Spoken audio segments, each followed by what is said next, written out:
1절부터 7절까지 보도록 하겠습니다. 다 같이 시작. 이스라엘 자손들로 인하여 여리고는 굳게 닫혔고 출입하는 자 없더라. 여호와께서 여호수아에게 이르시되 보라 내가 여리고와 그 왕과 용사들을 네 손에 붙였으니 너희 모든 군사는 성을 둘러 성 주위를 매일 한 번씩 돌되 엿새 동안을 그리하라. 제사장 7은 7 양각 나팔을 잡고 언약궤 앞에서 행할 것이요 제7일에는 성을 7번 돌며 제사장들은 나팔을 불 것이며 제사장들이 양각 나팔을 길게 울려 불어서 그 나팔 소리가 너에게 들릴 때에는 백성은 다 큰 소리로 외쳐 부를 것이라. 그리하면 그 성벽이 무너져 내리리니 백성은 각기 앞으로 올라갈지니라 하시매. 눈의 아들 여호수아가 제사장을 불러서 그들에게 이르되 너희는 언약궤를 메고 7 제사장은 7 양각 나팔을 잡고 여호와의 궤 앞에서 행하라 하고 또 백성에게 이르되 나아가서 성을 돌되 무장한 자들이 여호와의 궤 앞에서 행할지니라. 아멘.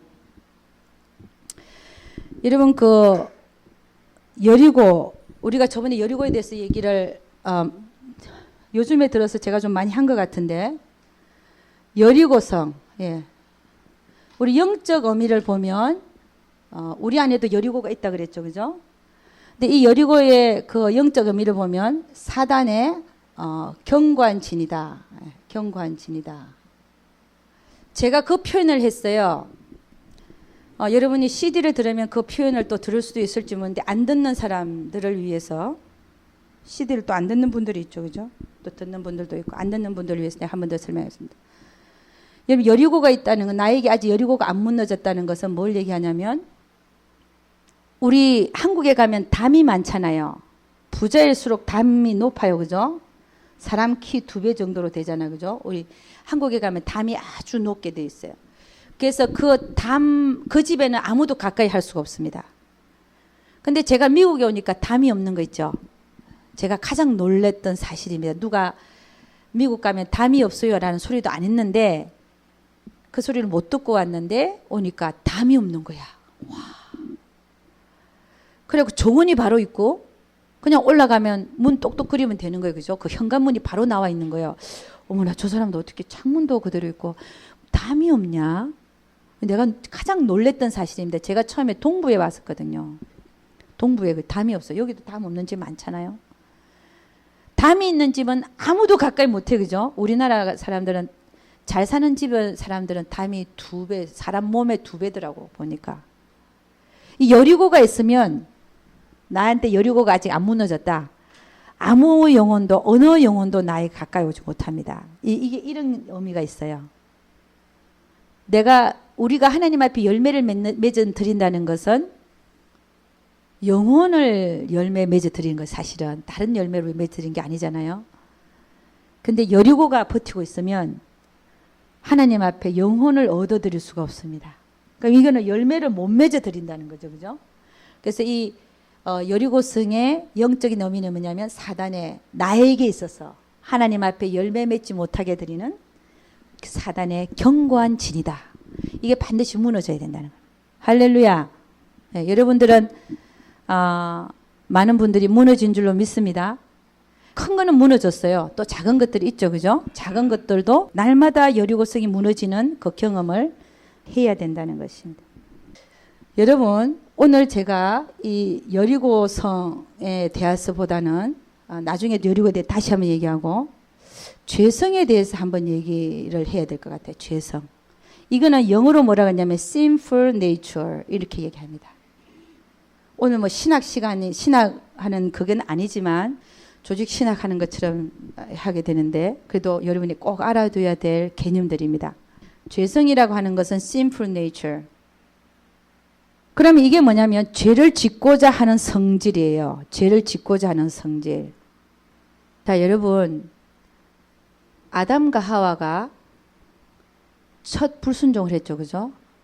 선악과를 따먹었어요. 먹지 말라는 걸 따먹었을 때 이 선악과를 따먹은 행위가 원죄, 그죠? 오리지널 신이라고 해서 죄 자체가 그 후손들에게 유전돼 내려오죠, 그죠? 이 죄 때문에 예수님이 오셨어야만 했다는 거죠. 그들이 첫 번째 불순종을 했을 때 그들은 죄성을 입게 됐어요. 그게 무슨 얘기냐면은 사람이 이렇게 생겼잖아요. 생겼으면 그 죄를 짓자마자 어떤 현상이 생기냐면은 죄를 짓자마자 요 네이키드 몸에요. 이런 죄성을 입게 됐어요. 이렇게 입은 거야. 입었다라고 표현합니다. 죄성을 심플 네이처를 입게 됐어요. 그래서 이거를 갖다가 어떤 사람은 그렇게 얘기하죠. 우물에 풍덩 빠졌는데 어떤 물에 빠졌는데 그 물에서 빠져나와도 그 물이 다 젖어 있잖아. 그죠? 그렇게 표현하기도 합니다. 죄성을 입게 됐다. 죄성을 입었을 뿐만 아니라 원죄도 생겨났다 이거죠. 원죄는 뭐냐? 처음 불순종한 죄. 이게 우리 후손들에게 내려오죠. 그죠? 이 죄 때문에 우리는 하나님 앞에 갈 수 없고 다 마귀가 사람들을 지옥으로 끌고 가고 있었죠. 끌고 가고 있었습니다. 지옥으로 가는 열차에서 내리게 한 분이 누굽니까? 예수님이라는 거죠. 중간에서. 그러면 내가 오늘 이 죄성의 얘기를 왜 하느냐? 우리 예수님은 죄성이 없었어요. 예수님은 사단이 유혹했잖아요. 40일간 금식한 예수님에게 와서 이생의 자랑, 육신의 정욕, 안목의 정욕에 대해서 유혹했죠. 근데 이 예수님은 죄성이 없기 때문에, 죄성 자체가 없기 때문에 죄를 지을 수가 없어요. 죄성은 죄가 아닙니다. Sinful nature. 죄성이 있다 할지라도 유혹이 들어올 때 이 죄성에서 죄성이 있다 할지라도 그러니까 이렇게 하는 거죠. 바깥에서 유혹이 들어옵니다. 죄를 지어라. 이생의 자랑, 안목의 정욕, 육신의 정욕으로 죄성을 건드립니다. 그럼 죄를 지어라 그러잖아요. 그럼 유혹이 들어올 때 죄를 짓지 않게끔 죄성이 있다 할지라도 끊어버리면 죄를 안 짓죠. 그죠? 근데 예수님은 아예 죄성이 없었어요. 그러니까 유혹이 들어오더라도 죄를 지을 수가 없는 분이에요. 이해가 가시죠? 그러니까 사단이 그렇게 유혹해도 죄성이 없었으니까 죄를 안 지었지 이렇게 얘기하면 좀 말이 좀 예수님에 대한 어폐가 있을지 모르겠는데 어쨌든 예수님은 죄성 자체가 없어요. 심플 네이처 자체가 없는 거예요. 그러니까 아무리 유혹이 들어와도 죄를 지을 수가 없는 분이에요. 할렐루야. 그렇기 때문에 그분은 우리를 위해서 죽어줄 수가 있었다는 거죠. 그러면 오늘 죄성 얘기를 왜 하냐 이거예요. 죄성은 죄를 짓고자 하는 마음이거든요. 다윗을 한번 봅니다.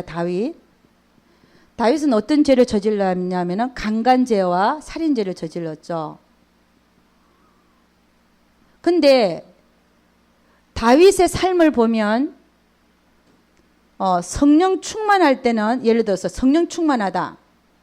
깨어있을 때는 죄를 안 저질렀어요. 그렇잖아요. 근데 그가 편안하고 왕위의 자리에 있고 모든 것이 평안할 때 지붕 위에서 거닐 때 밧세바를 본 거죠. 그죠? 그럴 때는 성령 충만하지 않고 깨어있지 않았다라고 말할 수 있어요. 그러나 그에게는 죄성은 늘 있었다는 겁니다. 무슨 얘기 하는지 알죠?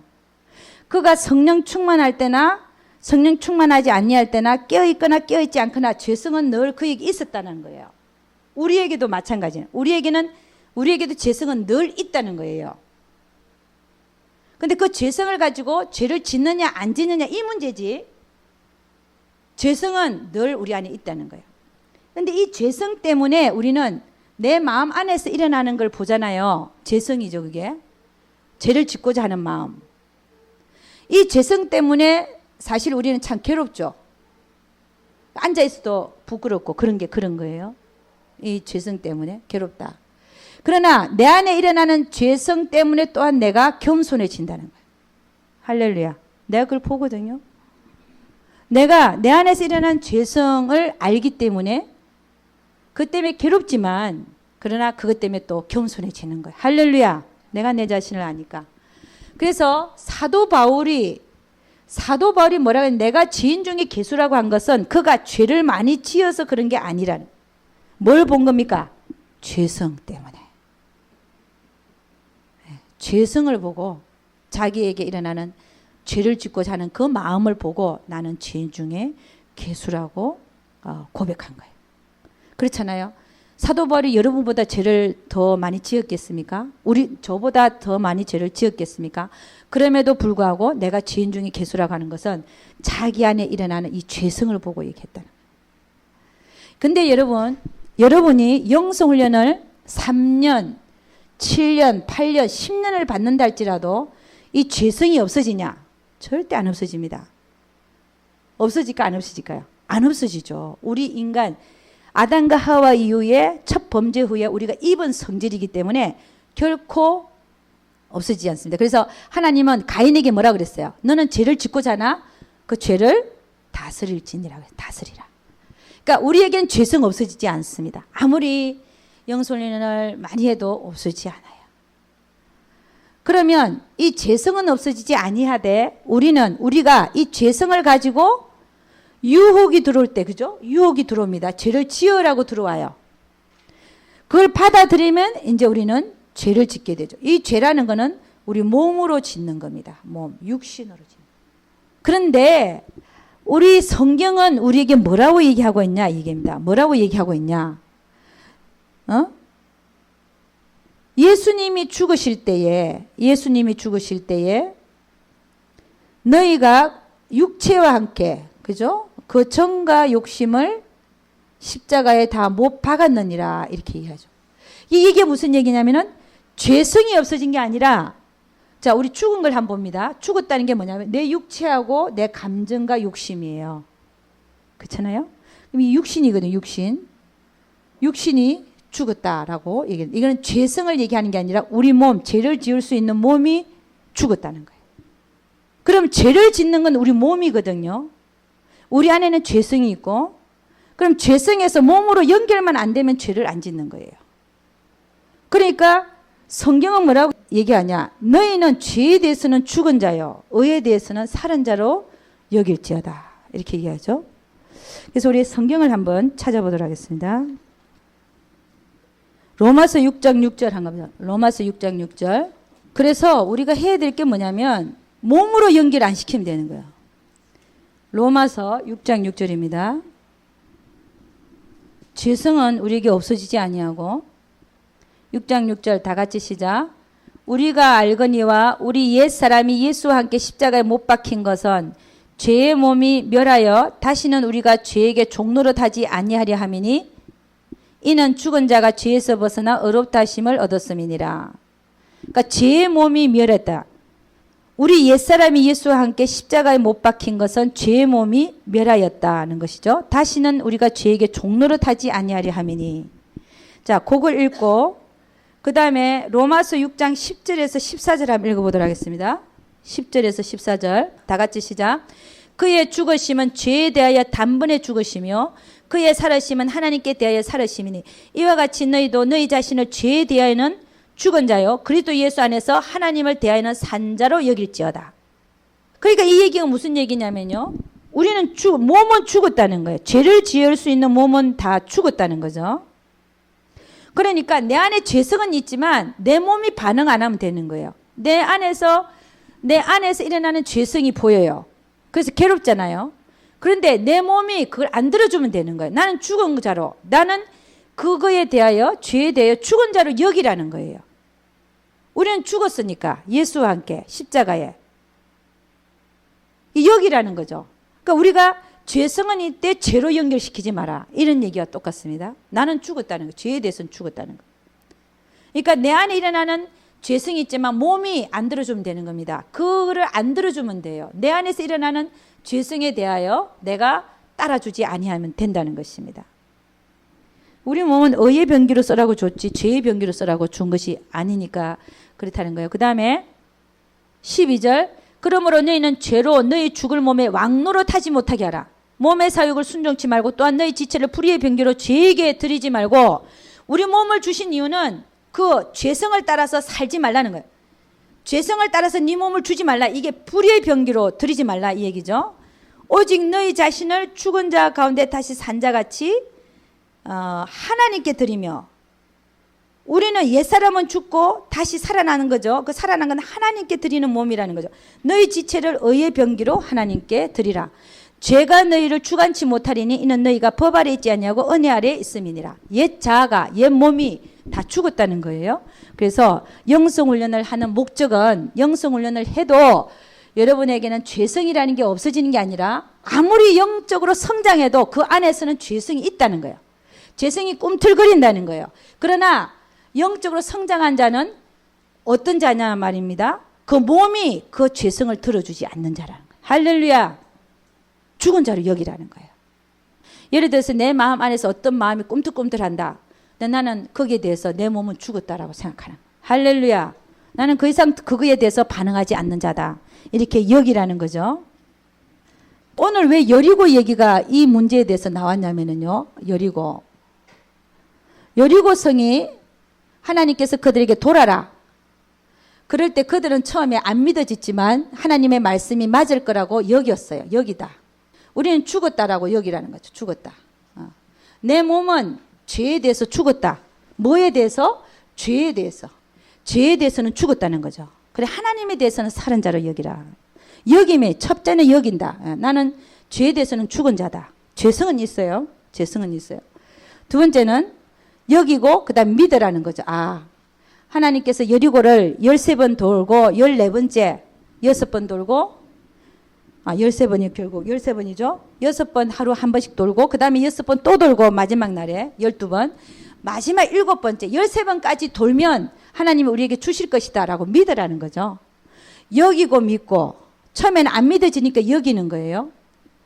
그 다음에 우리가 죄에 대해서 죽었다는 것도 자꾸 여기기 시작하면 믿어져요. 이게 세뇌 교육과 비슷합니다. 죄송합니다. 하나님의 말씀을 내가 세뇌 교육이라고 감히 말을 붙인다는 게 좀 죄송하지만 현상이 비슷하다는 거예요. 북한에서 김일성을 하나님같이 높이지 않습니까? 계속 들으면 어떻게 돼? 진짜 그런 줄 알아요. 그 사람들이. 그거와 마찬가지예요. 우리가 계속 여기면 나는 내 몸은 죄에 대해서 죽은 자야 라고 여기면 나중에 믿어진다는 거예요. 믿어진다. 그 다음에는 믿는 것만으로 안 되고 실제로 순종하라. 순종하라.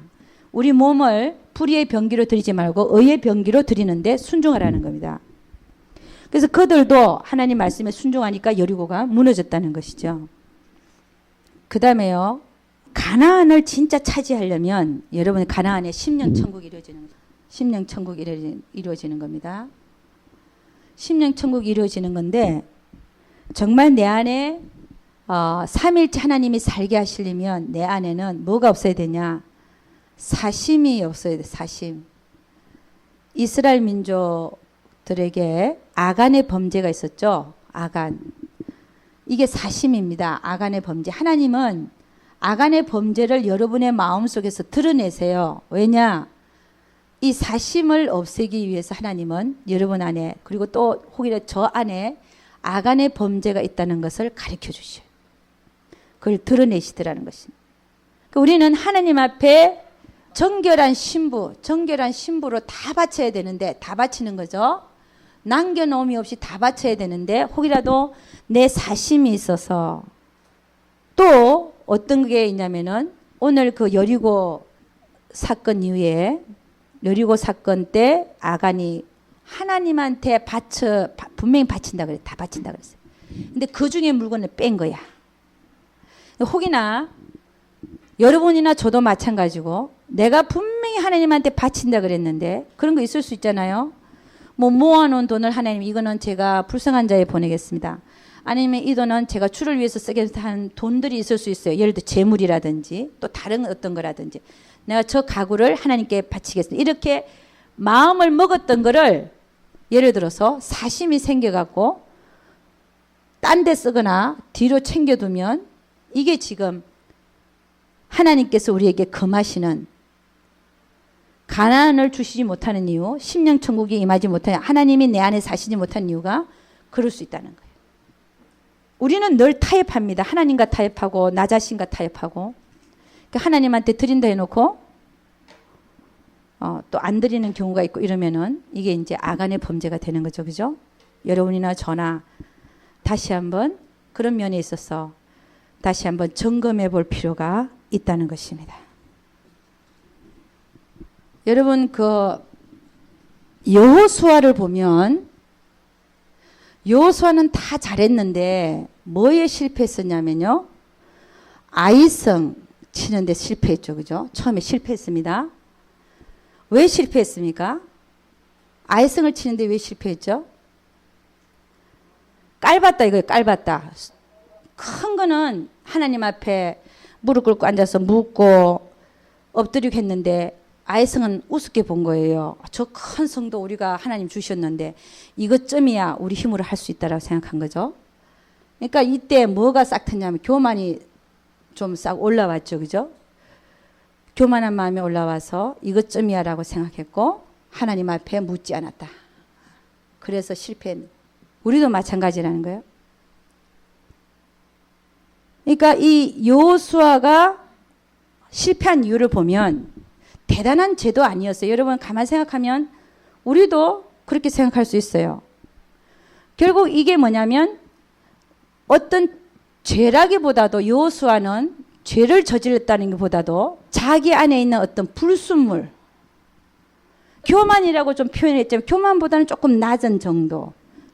그러니까 여호수아 안에는 어떤 불순물이 있었어요. 하나님이 원하지 않는 불순물. 자, 그걸 어떻게 표현할 수 있을까, 제가요? 조금 인정받고 싶은 마음이 생겼고, 아직 죄는 안 저질렀어. 예를 들어서. 인정받고 싶어서 내가 저지른 죄는 없지만, 내 안에서 인정받고 싶은 생각이 일어났다.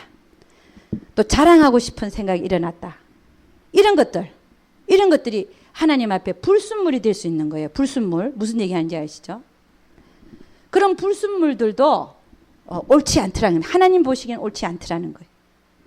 우리 안에는 일어나는 그런 불순물들을 또 그냥 내버려 두면 죄를 지으니까 그것도 다 제거해야 되는, 청소해내야 되는 그렇다는 것을 우리는 알 수가 있습니다. 그 다음에는요. 우리 에베소서 5장 15절에서 21절 한번 찾아보겠습니다. 에베소서 5장 15절에서 21절 다 같이 시작. 그런즉 너희가 어떻게 행할 것을 자세히 주의하여 지혜 없는 자 같이 말고 오직 지혜 있는 자 같이 하여 세월을 아끼라. 때가 악하니라. 그러므로 어리석은 자가 되지 말고 오직 주의 뜻이 무엇인가 이해하라. 술 취하지 말라. 이는 방탕한 것이니 오직 성령의 충만을 받으라. 시와 찬미와 신령한 노래들로 서로 화답하며 너희의 마음으로 주께 노래하며 찬송하며 범사에 우리 주 예수 그리스도의 이름으로 항상 아버지 하나님께 감사하며 그리스도를 경외함으로 피차 복종하라. 자, 우리 사도 바울은 이 에베소서는 사도 바울이 쓴 거죠. 16절을 보니까 세월을 아끼라. 때가 악하니라. 여러분 사도 바울은 우리가 어떻게 살아야 할지를 말하고 있어요. 어떻게 살아야 하는가. 어떻게 하라는 거예요? 세월을 아끼라. 세월을 아끼라. 왜냐고요? 왜 그렇다는 거예요? 때가 악하기 때문에 그렇다. 여러분 아까도 말했지만 이 사도 바울은 종말적인 신앙을 갖고 살았어요. 종말적인 신앙을 갖고 세월을 아끼라. 때가 악하다. 그러면서 하는 얘기가 17절 어리석은 자가 되지 말고 오직 주의 뜻이 무엇인가 이해하라. 그렇게 살아라는 거예요. 술 취하지 말라. 이 술 취하지 말라는 건 뭐냐면 술이라고 하는 건 세상의 것들을 주로 얘기하고 진짜 술을 얘기하는 것보다는 술은 세상이 주는 즐거움 그런 거를 비유하고 있죠. 그죠? 술 취하지 말라. 이는 방탕한 것이니 오직 성령의 충만을 받으라. 범사에 우리 주 예수 그리스도 이름으로 항상 아버지 하나님께 감사하며 이런 말 쓰죠. 그죠?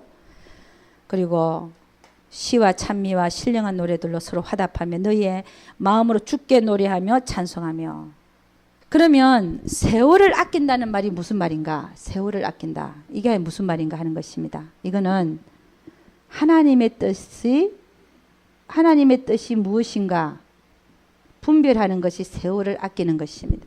우리가 분별하면서 살지 아니하니까 오히려 세월을 낭비하는 거죠. 그죠? 그러니까 늘 하나님의 뜻이 뭔가 그거를 분별하라는 거예요. 그게 세월을 아끼는 것입니다. 그러면 그 세월을 아끼는 속에 우리가 어떻게 하면서 살아야 되는가? 첫째, 디모데전서 한번 보도록 하겠습니다. 4장 12절. 디모데전서. 우리가 이 세월을 아끼는 세상 속에서 우리는 어떻게 살고 있어야 되나? 이게 여러분의 아까 우리가 주고받은 대화의 결론입니다. 디모데전서 4장 12절에서 15절까지 한번 보도록 하겠습니다. 디모데전서 4장 12절에서 15절. 다 같이 시작. 누구든지 내 연소함을 업신여기지 못하게 하고 오직 말과 행실과 사랑과 믿음과 정절에 대하여 믿는 자에게 본이 되어 내가 이를 때까지 읽는 것과 권하는 것과 가르치는 것에 창념하라. 지금 13절 뭐라 그러냐면은 이게 디모데전서에게 사도 바울이 얘기하는 건데 내가 이럴 때까지 이거는 사도 바울이 거기 갈 때까지 이 얘기입니다. 그러나 디모데에게 부탁하는 말이 뭐냐면 세월을 아끼라라고 얘기를 하면서 그 다음에 뭐라고 얘기를 합니까? 내가 갈 때까지 뭐 하라는 거예요? 읽는 것과 권하는 것과 가르치는 것을 뭐라는 거예요? 창념하라. 그 얘기가 무슨 얘기냐면은 읽는다는 거는 뭘 읽는다는 거예요? 하나님 말씀이겠죠. 그죠? 그 다음에 권하는 거는 다른 사람을 깨우는 거죠. 그죠? 그 다음에 가르치는 것에 창념하라. 이런 일을 하고 있으라는 거예요. 여러분이 세월을 아끼고 나가 어떻게 살아야 될까? 마지막 때에 살고 있다라고 생각하지만 정작 하나님께서 우리에게 하고 있으라고 하는 일이 뭐냐면 이런 거란 말이에요. 성경 말씀을 읽고 다른 사람을 권하고 가르치고 있으라는 거예요. 할렐루야. 이 말씀 받을 수 있기를 주의 이름으로 축원합니다. 그 다음에 14절. 내 속에 있는 은사 곧 장로회에서 안수받을 때 예언으로 말미암아 받은 것을 조심 없이 말며 그 다음에 이 모든 일에 전심전력하여 너의 진보를 모든 사람에게 나타내게 하라. 이 너의 진보라는 건 영적인 진보를 얘기합니다. 우리의 영적인 진보를 다른 모든 사람에게 나타내게 하라는 거죠. 네가 네 자신과 가르침을 삼가 이 일을 계속하라. 이 얘기가 뭐냐면은 너 자신도 너 자신을 가르치고 다른 사람을 가르치는 것도 계속하라는 거예요. 할렐루야. 이 일을 행함으로 네 자신과 네게 듣는 자를 구원하리라. 너도 구원하고 너에게 듣는 자들도 구원하리라. 아멘입니까? 그리고 디모데전서 4장 15절. 이 모든 일에 전심전력하여 너의 진보를 모든 사람에게 나타내게 하라. 이 모든 일에 전심전력하여 너의 진보를 모든 사람에게 나타내게 하라는 거죠. 그러니까 여러분 영적 진보를 나타내라는 것입니다. 다른 사람들에게 영적 진보를 나타내라. 우리는 우리 시대에 주님이 오신다 생각하고 사는 것이 종말신앙입니다.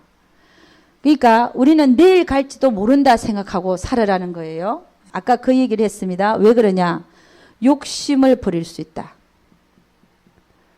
여러분 죽는 사람은요 욕심이 없어요. 오늘 가는 사람은 절대 욕심이 없습니다.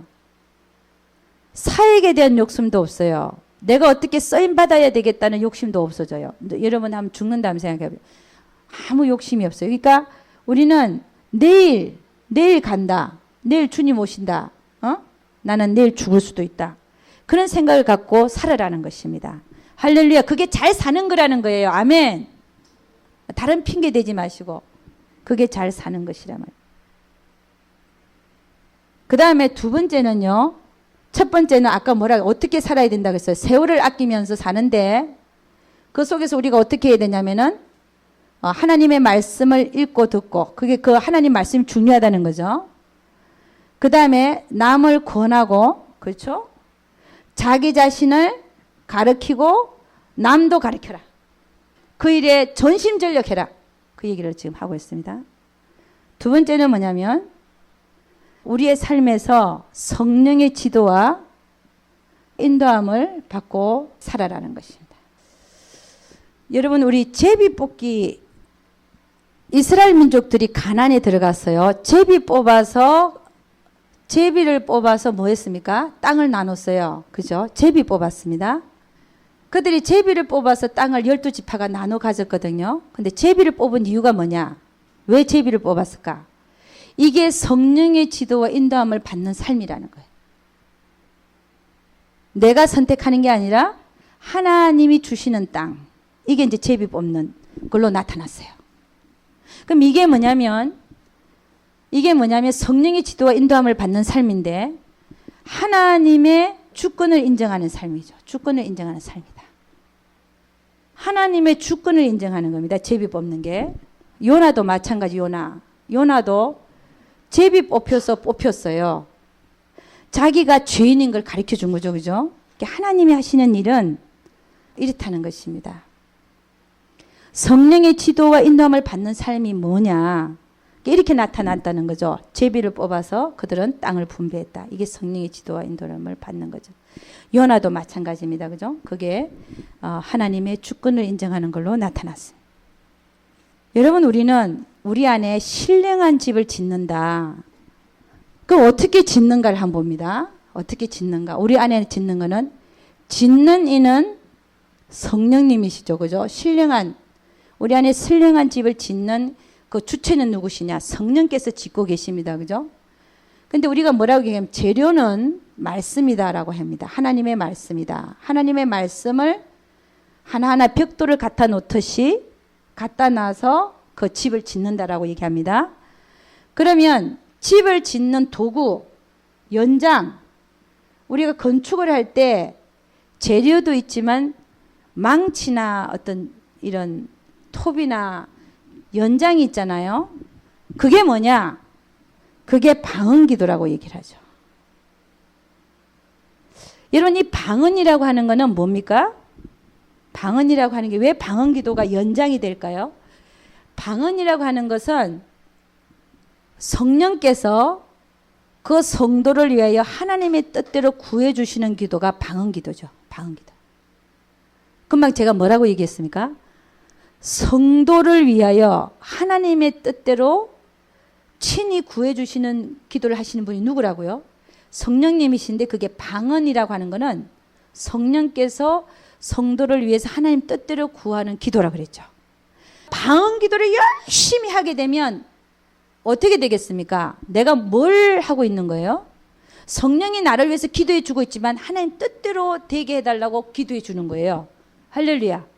그러니까 그게 연장이 되어져서 하나님의 말씀을 하나하나 내 삶에 갖다 놓는 거예요. 갖다 놔줘서 나는 신령한 집으로 지어지는 거예요. 그러면 내가 기도 안 한다. 안 하고 말씀 생활만 하고 나는 기도 안 하고 방언기도 안 하고 그냥 말기도 하고 그러고 만다. 이러면은 신령한 집이 잘 지어지지 않는다는 것입니다. 연장이란 말의 그 의미를 제가 설명하고 있는 거예요. 그러니까 이 방언은 어떻게 보면 지금 얘기한 아까 두 번째 성령의 지도와 인도함을 받기 위해서는 방언 기도를 안 하면 절대로 안 된다는 거예요. 그러니까 영성 훈련을 받을 때 하루 3시간씩 방언 기도 하십시오. 그 이유가 있다는 거예요. 방언 기도를 할 때 하나님의 뜻대로 구하는 기도를 계속 하다 보니까 나는 절로 하나님 뜻대로 몸이 가게 돼 있어요. 무슨 얘기인지 알죠? 여러분 가만 보세요. 교회 와서 하나님 말씀만 듣고 기도 안 하는 사람들 한번 보세요. 깊이가 없고 실천이 별로 없고 그리고 성령에 대해서 무뎌 있고 성령이 하시는 일들을 잘 몰라요. 그러면서도 많이 안다고 떠드는데 우리가 들어보면 가만히 보면 저 사람은 성령에 대해서 아는가 할 정도로 몰라요. 왜 그래? 방언 기도를 안 하기 때문에. 방언 기도를 안 하기 때문에. 그러니까 여러분 우리 안에 신령한 집이 지어지기 위해서는 짓는 분은 성령님이시고 그 다음에 재료는 하나님의 말씀인데 내가 하나님의 말씀을 하나하나 경험할수록 내 안에는 신령한 집이 지어져 가고 있는 거예요. 그리고 방언 기도를 열심히 함으로 말미암아 하나님께서 나를 끌고 가고 계신다니까. 할렐루야. 그래서 여러분이나 저나 아까 전에 얘기했듯이 어떤 신앙으로 이 종말적인 신앙을 그 자세를 가지고 살면서 세월을 아끼면서 사는데 요약하면 첫째는 하나님이 맡겨주신 일에 충실하라. 할렐루야. 두 번째는 성령의 지도와 인도함을 받고 살아라. 그 얘기입니다. 우리 하나님께서 여러분에게 오늘 또 주신 말씀들이 있는 줄로 믿습니다. 주기도문하고 마치도록 하겠습니다. 하늘에 계신 우리 아버지 이름이 거룩히 여김을 받으시오며 나라의 임하시오며 뜻이 하늘에서 이루어진 것 같이 땅에서도 이루어지이다. 오늘날 일용할 양식을 주옵시고 우리가 우리에게 죄 지은 자를 사하여 준 것 같이 우리 죄를 사하여 주옵시고 우리를 시험에 들게 하지 마옵시고 다만 악에서 구옵소서. 대개 나라와 권세와 영광의 아버지께 영원히 있사옵나이다. 7번을 정해놓은 게 아니라는 거죠. 그 얘기가 무슨 얘기냐면은 그러면 우리는 언제까지 해야 되냐 얘기입니다. 응답이 이루어지기까지 순종하라. 인내하라. 그리고 여리고가 무너지기까지 인내하고 순종하라. 그런 얘기. 온전히 순종하는 거. 그래서 여러분의 삶 속에서 인내하는 것이 무엇인지, 그리고 인내하는 가운데 많은 것들의 생각이 교차할 수 있습니다. 저도 그렇습니다. 내가 어디까지 인내해야 되는가? 언제까지 하나님을 기다려야 하는가? 그러나 그런 속에서 하나님은 또 하나님 나름대로의 우리 스스로에 대한 연단을 해 나가시는 줄로 믿습니다. 그러면서 우리는 더 낮아지고 더 하나님만을 바라보고 그렇게 해서 나아가는 줄 믿습니다. 그래서 인내를 온전히 이루라 그러죠. 우리 야고보서 1장 2절에서 4절 찾아보고 마치도록 하겠습니다. 야고보서 3 찾아봅니다. 야고보서 1장입니다. 1장 2절에서 4절 다 같이 시작. 내 형제들아 너희가 여러 가지 시험을 만나거든 온전히 기쁘게 여기라. 이는 너희 믿음의 시련이 인내를 만들어내는 줄 너희가 알미라. 인내를 온전히 이루라. 이는 너희로 온전하고 구비하여 조금도 부족함이 없게 하려 함이라. 할렐루야. 인내하시되 온전히 인내하라는 거예요. 할렐루야. 어? 가정에 문제가 터졌다. 다른 집에 문제가 터졌다. 그들을 권고하기를 온전히 인내하십시오. 할렐루야. 그래서 좋은 결과들을 맺을 수 있기를 주의 이름으로 축원합니다.